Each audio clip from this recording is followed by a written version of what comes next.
Fourth question की ओर बढ़ते हैं। फोर्थ क्वेश्चन में क्या दिया है उन्होंने, if sigma P1 Q0 is to sigma P0 Q0 is equal to 3:2 and sigma P1 Q1 is to sigma P0 Q1, this is equal to 5:3. Then find IL, IP, IF. Okay, तो यहां पे अब हम क्या करेंगे, IL क्या formula है उसका, sigma P1 Q0 divided by sigma P0 Q0 multiplied by 100। तो यहां पे 3 divided by 2 into 100, this will give me 3 by 2 into 100, 150. Then IP sigma P1 Q1 divided by sigma P0 Q1 into 100। तो यहां पे क्या आएगा, 5 divided by 3 multiplied by 100। तो 5 divided by 3 into 100, 166.67। और IF उसका तो हमारे पास सिंपल सा फॉर्मूला है, IL इंटू IP, उसका क्या कर दो, स्क्वायर रूट। ठीक है, तो 150 मल्टीप्लाइड बाय 166.67, उसका square root.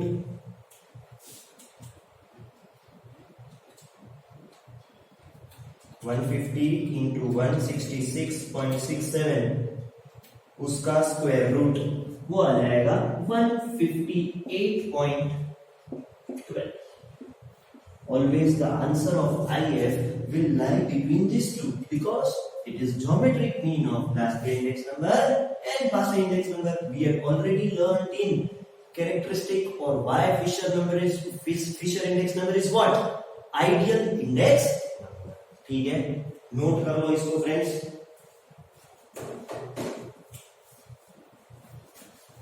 Moving to the next question, समझना फ्रेंड्स क्वेश्चन को। If the average disposable monthly income of middle class family in the year 2014 is 14,400, 2014 में इनकम कितना है, 14,400। ठीक है, and if the cost of living index number for the year 2015 with base year 2014 is 115, अब index number है 115 जिसमें current year कौन सा है 2015 और बेस ईयर कौन सा है 2014। ठीक है, then estimate the average monthly disposable income of this family in the year 2015। मतलब 2015 में अगर इंडेक्स नंबर 115 है और बेस ईयर में आपका इनकम इतना है, तो आप करंट ईयर का डिस्पोजेबल इनकम फाइंड आउट करो। अब एकदम सिंपल सा क्वेश्चन है फ्रेंड्स, समझना है।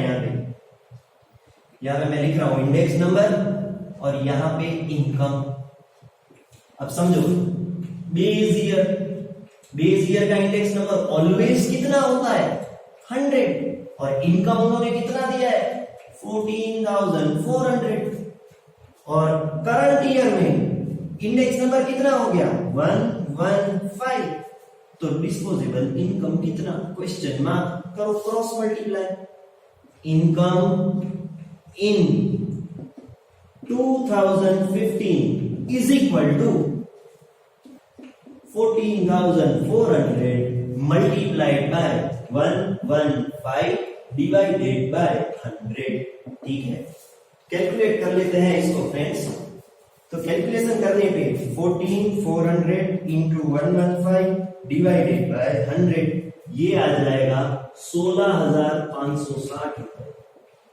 सो अगर इंडेक्स नंबर 100 से 115 होता है तो मेरा इनकम 14,400 से इतना होना चाहिए। अगर मेरा इनकम इतना रहता है then I can maintain the standard of living as it was in base year। समझना फ्रेंड्स इसको, अगर मेरा इनकम इतना ही होगा और प्राइस राइज अगर 15% होता है तो मुझे बेस ईयर का स्टैंडर्ड ऑफ लिविंग मेंटेन करने के लिए इतना पैसा कमाना पड़ेगा। समझ में आया फ्रेंड्स? ओके, लिख लो।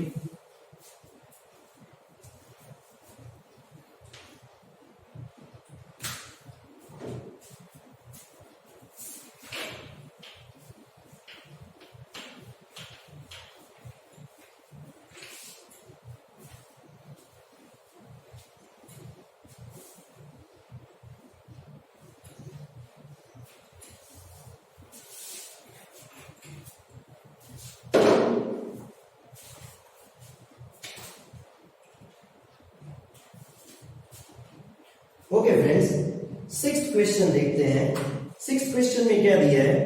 If the cost of living index number of current year has increased to 180 from the base year index number 100, मतलब वो 100 से इंक्रीज होके कितना हो गया करंट ईयर में? 180। ये बेस है, ये करंट ईयर है, ठीक है।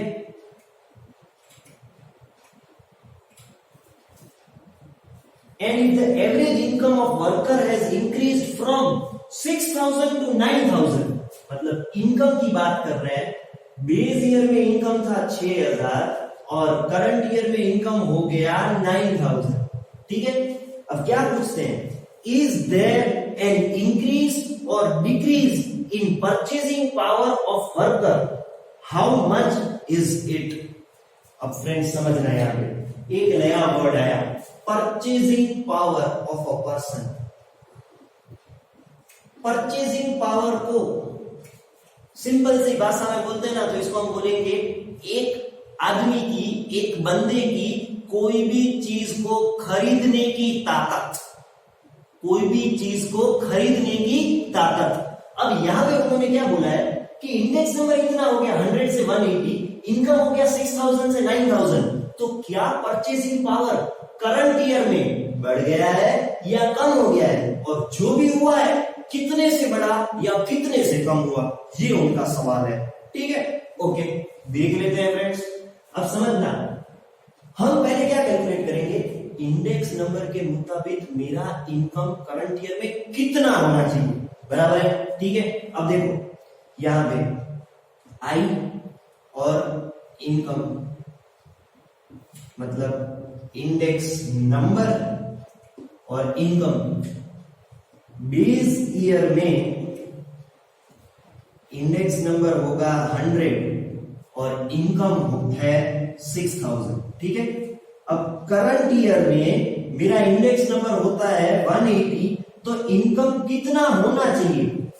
Income in current year as पर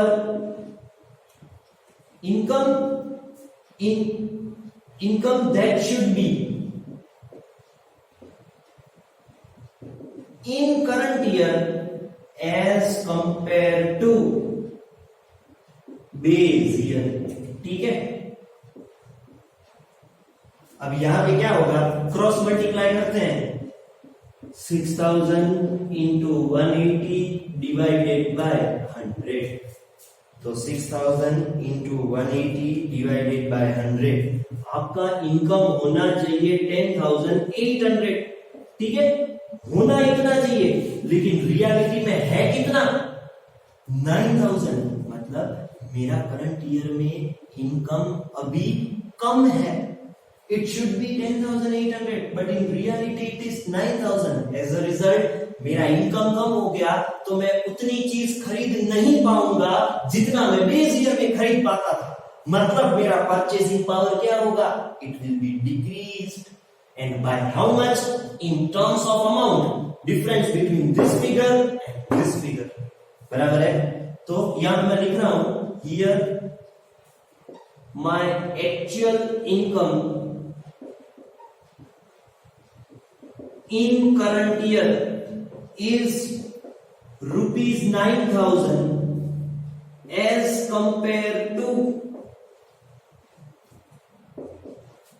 10,800 rupees as per requirement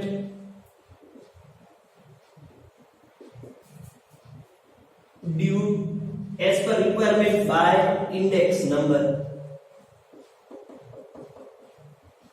So purchasing power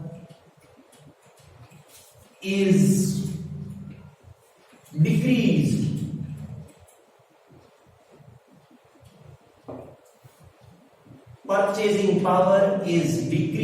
by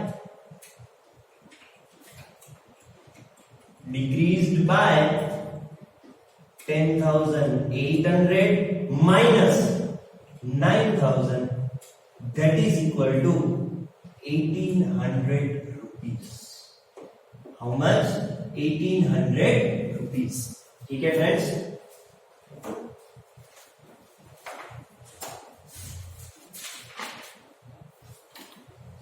note down कर लो इसको, बराबर है? तो मैंने क्या किया, सिंपल सी गिनती की, मेरा इनकम कितना होना चाहिए और कितना है। अगर मेरा इनकम जितना होना चाहिए उससे कम है तो परचेसिंग पावर डिक्रीज होगा। अगर मेरा रियल इनकम, करंट ईयर का इनकम उससे होना चाहिए उससे ज्यादा है तो मेरा परचेसिंग पावर क्या हो जाएगा, इंक्रीज हो जाएगा। बराबर है फ्रेंड्स? नोट डाउन कर लीजिए। नेक्स्ट क्वेश्चन, पहले हम 8th क्वेश्चन कर लेते हैं, then we will do the 7th one. If the increase in the price relative of 3 items are increase in price relative of 3 items, अब increase in price relative of 3 items given in percentage, मतलब वो index number की बात कर रहे हैं, are 250%, 265% and 300% respectively, and if the ratio of importance of this item is 8:7:5, find the general price index number। अब देखो यहां पे उन्होंने आइटम्स का नाम नहीं दिया है, हम अज्यूम कर लेते हैं A, B, C, ठीक है? अब फ्रेंड्स समझना है यहां पे इंपॉर्टेंट चीज, इंडेक्स नंबर। उन्होंने ऐसा बोला था इंक्रीज आर, इंक्रीज ऑलवेज क्या होता है, बेस ईयर से उतना ज्यादा। अब वो ए में 250% था तो 100 का 250% 250 होगा, तो ये क्या आ जाएगा 350।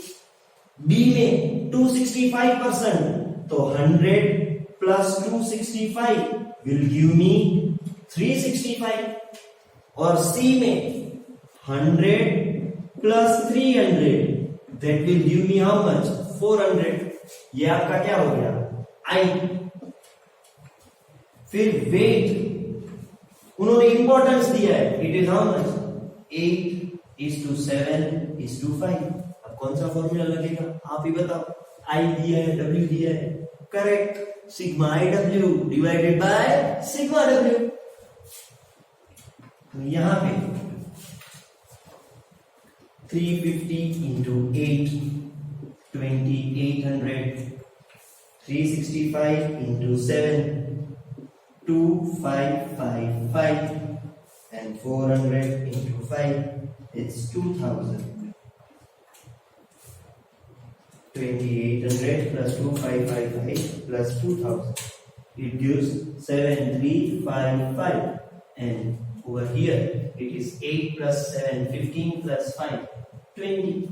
Now index number is what, sigma IW divided by sigma W. This will give me how much, 7355 divided by 20. 7355 divided by 20 is equal to what, 367.75।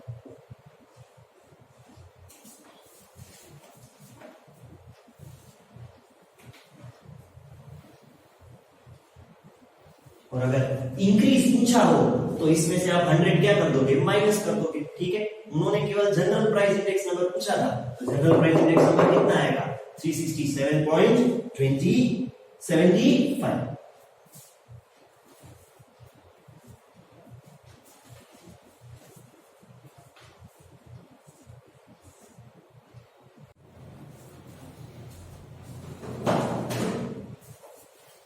अब देखो 7th क्वेश्चन जो बाकी रह गया था, जो मैंने बताया था हम लास्ट में करेंगे।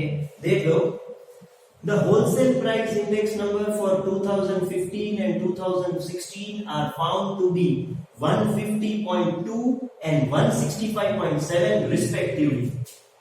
2015 में इंडेक्स नंबर कितना है 150.2 और 2016 में इंडेक्स नंबर कितना है 165.7। Find the rate of inflation using index number of both the years. अब रेट ऑफ इन्फ्लेशन पूछा है। अब देखो रेट ऑफ इन्फ्लेशन के लिए फॉर्मूला क्या होगा, देखो friends, rate of inflation is equal to wholesale price index number of current year minus wholesale price index number of previous year divided by wholesale price index number of previous year multiplied by 100। ठीक है friends, तो यहां पे बीच में minus है, तो wholesale price index number of current year कितना है 165.7 minus wholesale price index number of previous year कितना है 150.2 डिवाइडेड बाय प्रीवियस ईयर का 150.2 मल्टीप्लाइड बाय 100। ठीक है, तो कैलकुलेशन कर लेते हैं फ्रेंड्स। यहां पे 165.7 minus 150.2 that gives me 15.5 divided by 150.2 into 100 divided by 150.2 into 100. So my answer is rate of inflation is 10.32%. How much it is 10.32%। ठीक है फ्रेंड्स, देख लो ये एक रेट ऑफ इन्फ्लेशन का फॉर्मूला था।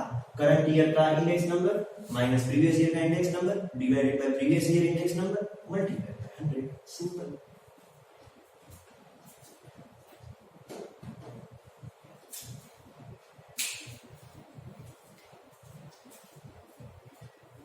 अब देखो फ्रेंड्स, यहां पे हमने इंडेक्स नंबर के चैप्टर में जितने भी क्वेश्चंस थे, जितने भी इलस्ट्रेशंस थे, वो सारे के सारे डिस्कस कर लिए, सारे के सारे प्रैक्टिकली हमने लिख के कर लिए। ठीक है, आपने भी अभी तक जो भी एक के बाद एक एक्सरसाइज जैसे जैसे हमारे इलस्ट्रेशन होते गए थे वो आपने सॉल्व आउट की है। जहां पर भी आपको कोई दिक्कत पैदा हुई, कोई डाउट आया, कोई क्वेरी आई, तो आपने मेरे साथ फोन में या व्हाट्सएप पे आपने डाउट्स क्लियर किए। ये बहुत ही अच्छी बात है कि इस लॉकडाउन के पीरियड में आप समय का अच्छे तरीके से यूटिलाइजेशन करके आप घर पे बैठ के पढ़ रहे हो। That is very very important because slowly and gradually time is passing on and we have to prepare for our board examination and we have to prepare very well in advance. Okay friends, अब छोटा सा यहाँ पे recap दे देता हूं मैं आपको पूरे चैप्टर का। कुछ जो फॉर्मूलाज आए थे वो बराबर है, समझना है। यहाँ पे हमने देखा था फ्रेंड्स कि इंडेक्स नंबर जो है it is an average change in measure, वो एक एवरेज मेजर है, बराबर है। और इंडेक्स नंबर का डेफिनेशन कुछ क्या था, index index number is a percentage relative change in a variable quantity in current year as compared to base year, उसको हम क्या बोलेंगे, इंडेक्स नंबर बोलेंगे। हमने सबसे पहले बेसिक फॉर्मूला लर्न किया था, I is equal to P1 by P0 into 100। ठीक है फ्रेंड्स, ओके। फिर हमने देखा था कि अगर एक से ज्यादा कमोडिटीज हो तो हम कौन सा फॉर्मूला अप्लाई करते थे, sigma P1 by P0 whole divided by n multiplied by 100। ठीक है, ओके। फिर हमने देखा था इंडेक्स नंबर दो टाइप के होते हैं, फिक्स बेस इंडेक्स नंबर और chain base index number. Fix base index number में बेस ईयर क्या रहता है, सेम रहता है, जबकि चेन बेस इंडेक्स नंबर में हर साल बेस ईयर क्या होता रहता है, चेंज होता रहता है। फॉर्मूला तो उसमें यही अप्लाई होते हैं। फिर हमने conversion of fix base index number into chain base index number and chain base index number into fix base index number दोनों पढ़ा था, बराबर है। उसमें हमने देखा था कि अगर आपको चेन बेस इंडेक्स नंबर ढूंढना हो तो chain base index number of the current year was equal to what, fix base index number of the current year divided by fix base index number of the preceding year multiplied by 100। ठीक है, और reverse हो, अगर conversion of chain base into fix base करना हो तो fix base index number of the current year is equal to chain base index number of the current year multiplied bye fix base index number of the preceding year divided bye 100।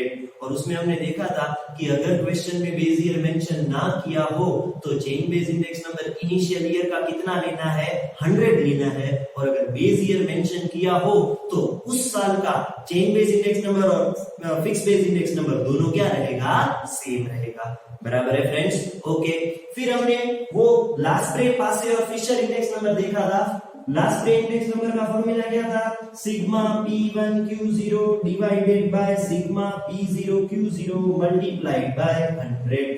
फिर पासे index number का हमने formula देखा था, sigma P1 Q1 divided by sigma P0 Q1 multiplied by 100। और Laspeyres index number, sorry Fisher index number का formula था Laspeyres index number into Paasche index number whole root, बराबर है। और ये एक आइडियल इंडेक्स नंबर है because it is the geometric mean of Laspeyres and Paasche index number. It removes the limitation of what, Laspre index number and Passe index number. It takes into consideration what, price and quantity both of current year as well as what, base year, and it satisfy the important tests of index number. वो time reversal test और factor reversal test दोनों satisfy करता, बराबर है friends, okay. इसके बाद हमने cost of living index number पढ़ा था। Cost of living index number में हमने देखा था कि the percentage relative change in cost of living of a person और standards of a person in current year as compared to base year is known as what, cost of living index number. और cost of living index number के अंदर दो methods आती थी, एक था total expenditure method जिसके अंदर लास्ट इंडेक्स नंबर का ही फॉर्मूला यूज होता था, और दूसरा था फैमिली बजट मेथड। अब लास्ट मतलब टोटल एक्सपेंडिचर मेथड में फॉर्मूला क्या रहता था, total expenditure method formula was sigma P1 Q0 divided by sigma P0 Q0 into 100। ठीक है, और फैमिली बजट मेथड में फॉर्मूला क्या था, family budget method formula was sigma IW divided by sigma W, where if weight is not given specifically then it would be P0 Q0। अगर दिया है तो वेट हम वही ले लेंगे। याद रखना यही फॉर्मूला वेटेड इंडेक्स नंबर के लिए भी था। वेटेड इंडेक्स नंबर का फॉर्मूला था sigma IW divided by sigma W। ठीक है, इसके अलावा हमने देखा था रियल वेजेस का फॉर्मूला क्या था, wages upon cost of living index number multiplied by 100, बराबर है। ठीक है फ्रेंड्स, और इसके अलावा हमने देखा था रेट ऑफ इन्फ्लेशन का फॉर्मूला। रेट ऑफ इन्फ्लेशन का फॉर्मूला क्या था, wholesale price index number of current year minus wholesale price index number of preceding year divided bye wholesale price index number of preceding year multiplied by 100, बराबर है friends. तो इतने formulas और question से ये चैप्टर भरा हुआ है। एकदम आसान सा चैप्टर है, एकदम सिंपल सा चैप्टर है। क्वेश्चन आपको बराबर तरीके से समझना है, कैलकुलेशन में गिनती नहीं करना है, और कुछ भी कोई भी क्वेरी हो, जो भी आपने अगर सम सॉल्व किए हैं और कुछ बाकी हो तो वो खत्म कर लीजिएगा। एक्सरसाइज के सारी एक्सरसाइज के क्वेश्चंस अब आप कर सकते हो, चाहे फिर वो 1.4 हो या 1.5 हो, आप वो सारे के सारे क्वेश्चन सॉल्व आउट आप इजीली कर सकते हो, because we have covered each and every question of this chapter. बराबर है फ्रेंड्स। तो यहाँ पे हम बहुत ही अच्छे तरीके से आगे बढ़ रहे हैं। हमने यहाँ पे स्टैटिस्टिक का फर्स्ट चैप्टर कंप्लीट किया है फ्रेंड्स। हम अगले सेशन से next chapter linear correlation start करेंगे, लेकिन याद रखिएगा इसको प्रैक्टिस करना पड़ेगा, छोड़ना नहीं है, भूलना नहीं है, कंटिन्यूअसली इसको रिपीटेटिव बेसिस पे फॉर्मूला को अच्छी तरीके से याद रखने के लिए प्रैक्टिस करते रहना है। बराबर है फ्रेंड्स। अपने फ्रेंड्स को वीडियो शेयर करना मत भूलना, उनको चैनल को सब्सक्राइब नहीं किया है तो सब्सक्राइब करवा देना, बेल आइकन को प्रेस करके ऑल नोटिफिकेशन ऑन रख देना, ताकि कभी भी वीडियो अपलोड हो तो आपको अपने आप नोटिफिकेशन मिल जाए। बराबर है फ्रेंड्स। तो यहाँ पर मैं आपका फ्रेंड और आपका अच्छे से अच्छा दोस्त बराबर CA ओजस मेहता फ्रॉम सार्थक ट्यूटोरियल्स आपसे थैंक यू वेरी मच बोलता हूं कि आपने हमारे वीडियोस देखे, लाइक किए, हमको डाउट्स पूछे। Thank you so much. Keep learning, keep going on and on, stay at home, stay safe. Thank you very much. Do take care of yourself.